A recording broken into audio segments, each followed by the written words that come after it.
Kamal sir நீங்க மன்னிப்பு கேட்டாகணும். நீங்க என்ன பெரிய மொழியியல் அறிஞரா? நீங்க பேசுனது இங்க இருக்கக்கூடிய கர்நாடகர்களுடைய மனச புண்படுத்திருக்கு.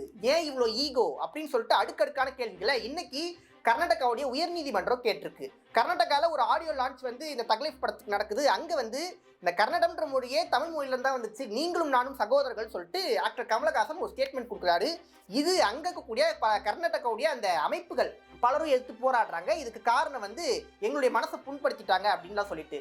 முதல்ல இந்த கருத்து சரியா தப்பான்றதெல்லாம் தாண்டி அவர் ஒரு கருத்து வைக்கிறாருன்னா கமலஹாசன்ற தனிப்பட்ட மனிதன் மேல தொடர்ந்து உங்களுடைய கோவத்தை காட்டலாம் இல்ல வழக்கு தொடரலாம். ஆனா அதெல்லாம் தாண்டி இந்த படத்தையே ரிலீஸ் பண்ணக்கூடாது அப்படின்னு சொல்லிட்டு ஒரு உயர்நீதிமன்றம் சொல்றது ரொம்ப வேடிக்கையா இருக்கு. ஏங்க கால்வேல் எலிஸ் மாதிரியான மொழியியல் அறிஞர்கள் சொல்றாங்க இங்க திராவிட மொழி குடும்பத்துல இருந்தா கர்நாடகன்ற மொழி வந்துச்சுன்னு சொல்லிட்டு இங்க கர்நாடகத்துக்கு தமிழர் எதிரி, தமிழர்களுக்கு வந்து கர்நாடகர்கள் எதிரி அப்படின்னு சொல்லிட்டு ஒரு மலிவான அரசியல தொடர்ந்து சில பேர் பண்ணிக்கிட்டே இருக்காங்க. அதுக்கு தயவு செஞ்சு பலியாயிடாதீங்க. இங்க டீலிமிட்டேஷன், இந்தி திணிப்பு, சமஸ்கிருத திணிப்பு மாதிரியான பல பிரச்சனைகள் இருக்கு.